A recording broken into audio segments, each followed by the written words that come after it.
Innovation. Le curieux de service est avec nous. Bonjour Hervé Dechaine. Bonjour Franck. Curiosité qui s'exprime comment aujourd'hui? Eh bien, aujourd'hui, je vais vous parler du recyclage des nanars. Alors, Oui. non, Franck, il ne s'agit pas de la reconversion professionnelle de votre cousin Bernard, ni du dernier navet que vous avez regardé sur votre plateforme VOD préférée. Je vous parle de ces nanars qui représentent 4,3 milliards d'euros par an de manque à gagner pour les distributeurs des produits non alimentaires. Alors, très honnêtement, je ne sais pas de quoi vous parlez. Ce sont tous ces produits non alimentaires invendables. Ces produits neufs défectueux, abîmés, déchirés, périmés, comme par exemple les articles de sport, le textile et le bricolage ou les produits culturels.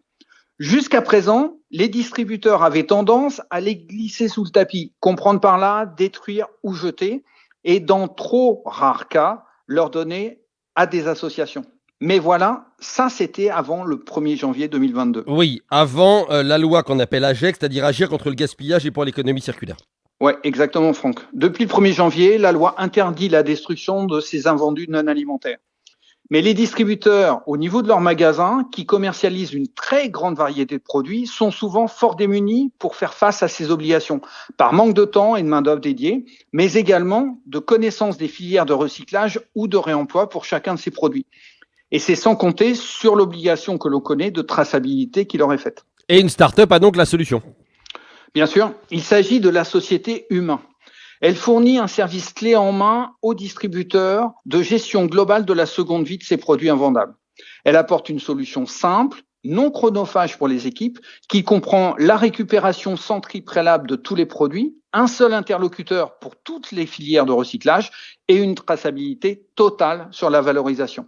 Elle s'occupe de tout, et notamment de la logistique et du transport de bout en bout. Quand vous dites elle, vous parlez au féminin, il s'agit de l'entreprise ou de sa fondatrice? Des deux.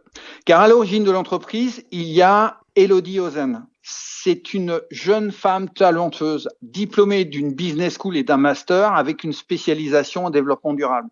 Elle est très engagée socialement, aussi bien à titre personnel que professionnel, et elle a pour ambition de faire passer le zéro déchet du concept à la réalité.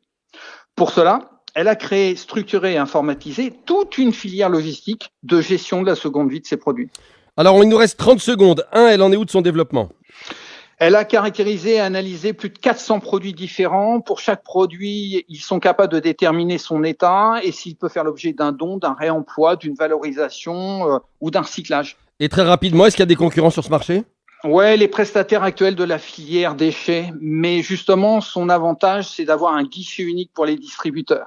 C'est ce qui nous interpelle chez Sprint Project, c'est qu'avec un grand professionnalisme, qui d'ailleurs est reconnu par nos membres, ils sont en train de transformer une contrainte en opportunité.